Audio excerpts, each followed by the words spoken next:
Congo, ekolo na biso tobongisa yango.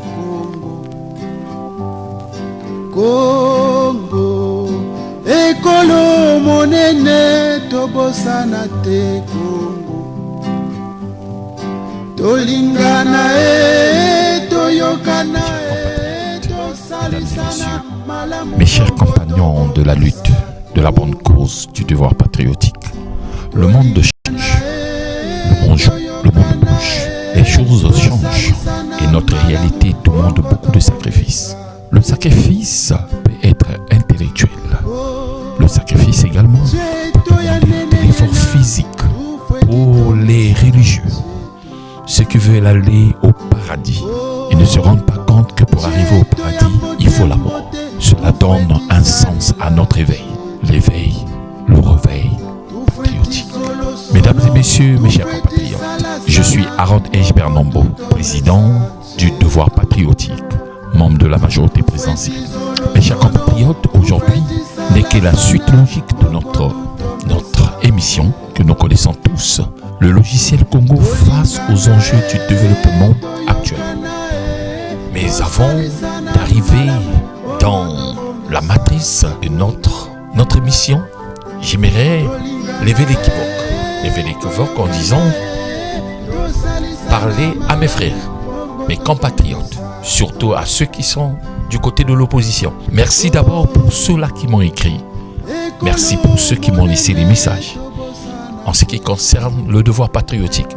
Mais je voudrais vous signifier, vous clarifier une réalité en ce qui concerne le devoir patriotique. Le devoir patriotique, c'est un mouvement d'éveil, de réveil et de l'expansion patriotique. Éveiller la conscience, réveiller ceux-là qui dorment et aller vers un patriotisme comme celui que nous avons eu pendant le mono. Mes chers compatriotes et mes chers frères de l'opposition, pour ceux-là qui m'ont écrit, j'aimerais, comme vous êtes nombreux, je ne peux pas me mettre à vous répondre au fur et à mesure, mais je fais d'une manière en mettant tout le monde dans une parenthèse. Alors, la parenthèse consiste à vous dire, le devoir patriotique, c'est un mouvement national qui n'a rien à voir avec l'opposition, la majorité présidentielle, moi encore pour ceux-là que j'appelle les partis du centre. Le devoir patriotique a besoin de toi qui me suis, toi qui es membre de l'opposition, toi qui es membre de la majorité présidentielle. La plupart du temps, si je décline souvent mon identité, je suis fier, c'est un choix. Chacun de nous a un choix. Dans ma vie, on ne m'a pas appris à faire le petit malin. Je suis dans un parti politique de la majorité présidentielle dont je suis membre et cela, nous partons à 3 décennies de ce dont je suis membre. Donc je suis fier d'être membre de cette majorité et il peut y avoir de l'amalgame là-dessus. Alors pour mes frères de l'opposition, mes chers compatriotes, je voudrais vous rassurer quelque chose. Vous avez votre place dans le devoir patriotique. C'est notre mouvement d'éveil, l'éveil de conscience. C'est notre mouvement et ça nous permet de s'exprimer, d'éveiller la conscience de nos autorités, de réveiller pour ceux-là qui dorment et éveiller, pourquoi pas, ceux-là qui somnolent. Merci encore pour cette précision que je voudrais mettre à la place de tout le monde. Être de la majorité présidentielle, c'est un choix.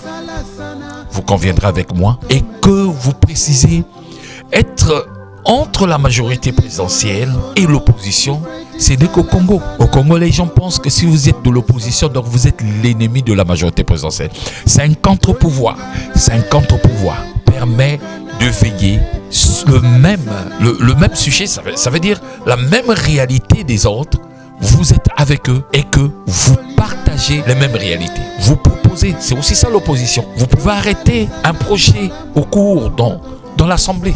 Mais l'opposition n'est pas l'ennemi de la majorité présidentielle. Ils travaillent en symbiose. C'est vrai que pour certains qui sont dans l'opposition un peu dure, bon, ce n'est que du bonheur, puisque c'est la guerre des idées et c'est la patrie qui marche. Allez, beaucoup de bonheur à vous. Nous allons poursuivre notre émission, l'émission que nous connaissons tous, le logiciel Congo face aux enjeux du développement actuel. Et aujourd'hui, nous allons parler de l'emploi. Il y a quelques jours, précisément le vendredi 22, nous avons tous suivi la visite du ministre Samba plutôt, Audrey Samba, le ministre de l'Emploi, qui s'est rendu au niveau de l'Agence congolaise pour l'emploi, ACPE. Et quelques jours plus tard, à la sortie de cette visite, le ministre avait promis prendre une décision radicale pour protéger l'emploi des Congolais. À féliciter, monsieur le ministre. Vous avez tenu parole puisque 6 jours plus tard, le 28, vous avez pris la note pour protéger l'emploi au Congo. Monsieur le ministre, je ne suis pas ici et notre mouvement non plus n'est pas ici pour tirer à boulet rouge contre vous. Je tiens déjà à vous rappeler, monsieur le ministre Malanda Samba, que notre mouvement est là pour des suggestions patriotiques. Nous sommes ici pour des suggestions patriotiques. Nous ne sommes pas là à tirer à boulet rouge contre qui que ce soit. Et surtout quand vous faites bien. Monsieur le ministre, nous tenons, et moi également, nous tenons à vous dire bravo. Coup de chapeau à vous, monsieur le ministre, parce que vous avez pris une décision réfléchie, mais patriotique. Réfléchie et aussi plutôt patriotique. Pour le bien des Congolais, monsieur le ministre. Mais, monsieur le ministre, nous osons croire que cette décision ne restera pas dans les bureaux.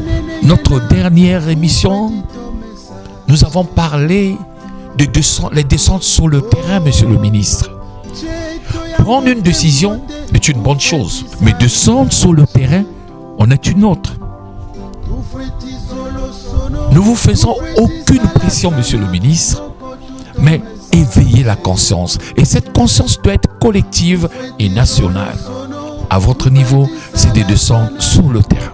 Alors, monsieur le ministre, j'aime prendre mes propres exemples pour essayer d'élucider les gens, pour certaines anecdotes.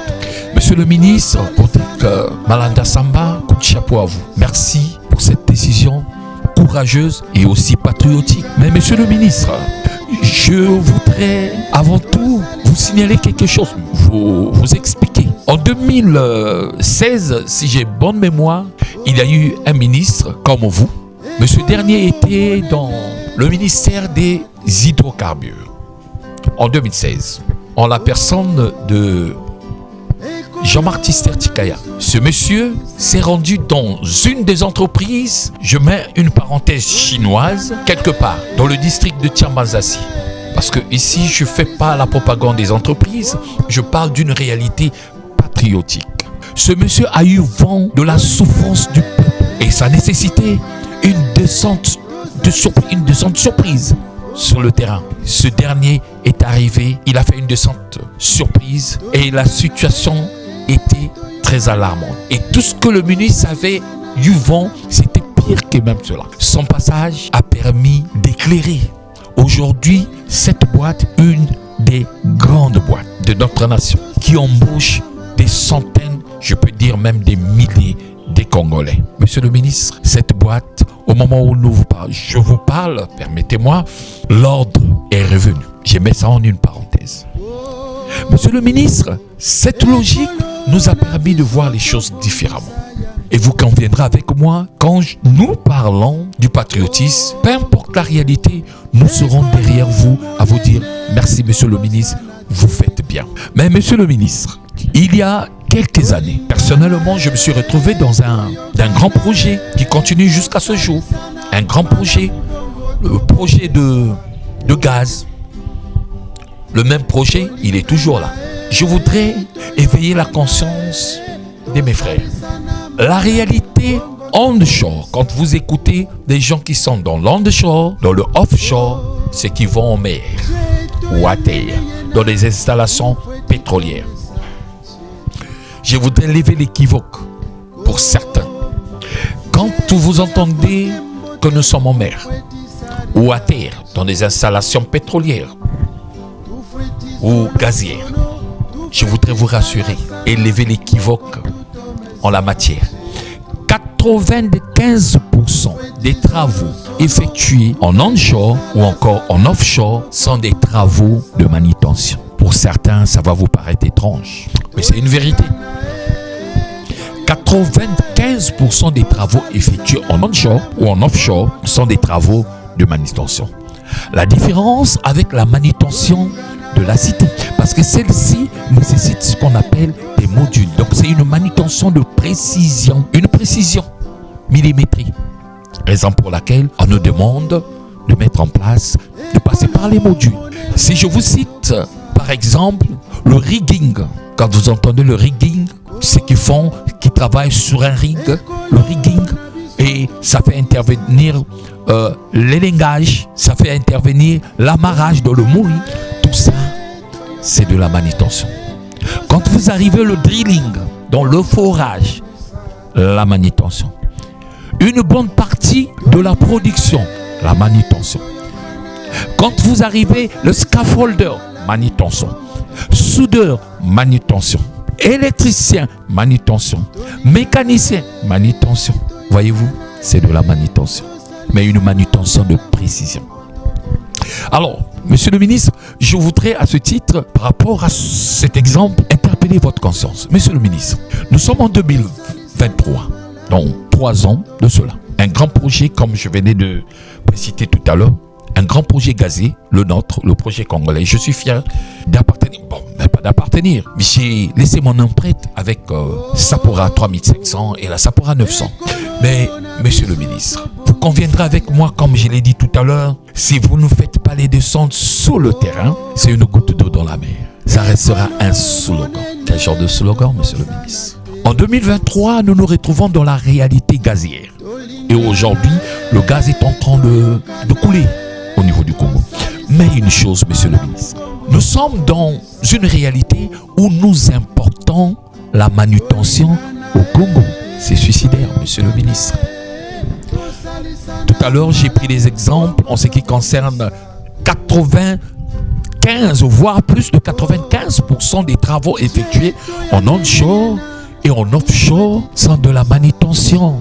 Et si nous ne prenons pas nos parents, quand je dis nos parents, nos compatriotes, nos concitoyens, quand je grandissais, monsieur le ministre, il y avait une grande boîte qu'on appelait Boscogo.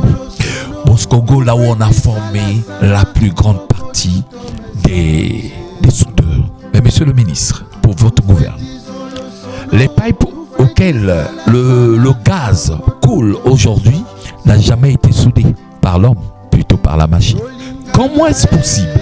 Ça, c'est le passé d'hier. Mais comment est-ce possible que nous puissions vivre dans une logique où nous devons importer la main-d'œuvre? Ça veut dire la manutention. Tous ces métiers, toutes ces opérations que j'ai précitées sont des opérations de manutention.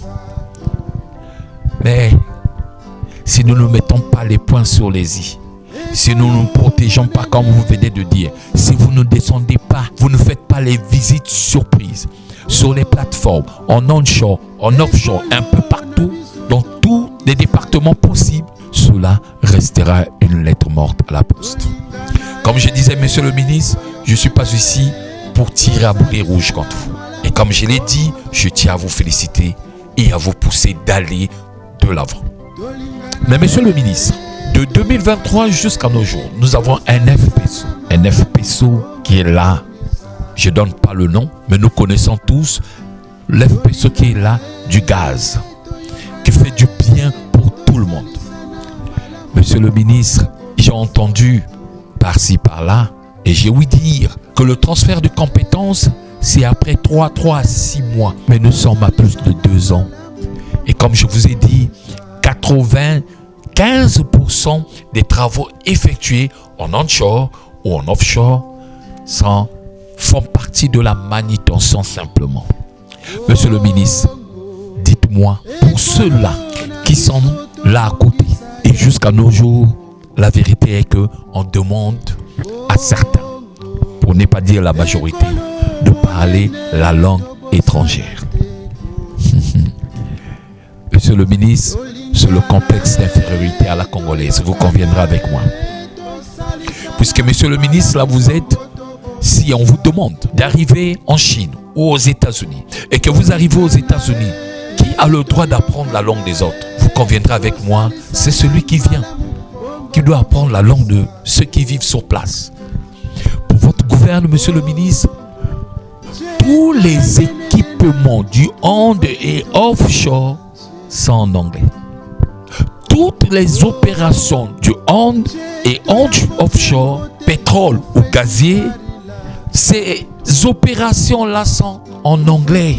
Ce n'est pas des opérations françaises. Le nom, les équipements, tout en anglais.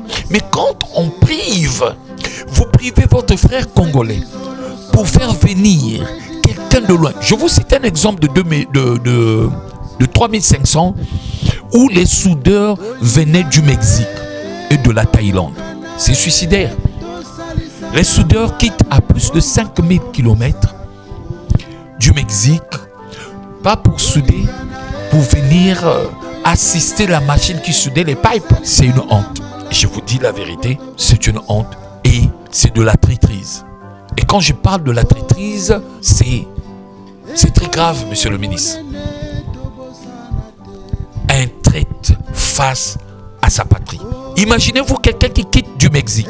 Il reçoit un visa de travail au Congo pour venir faire la manutention au Congo. Et ce dernier, quand il arrive, rien que son billet de là-bas jusqu'ici, on pouvait payer 4 Congolais.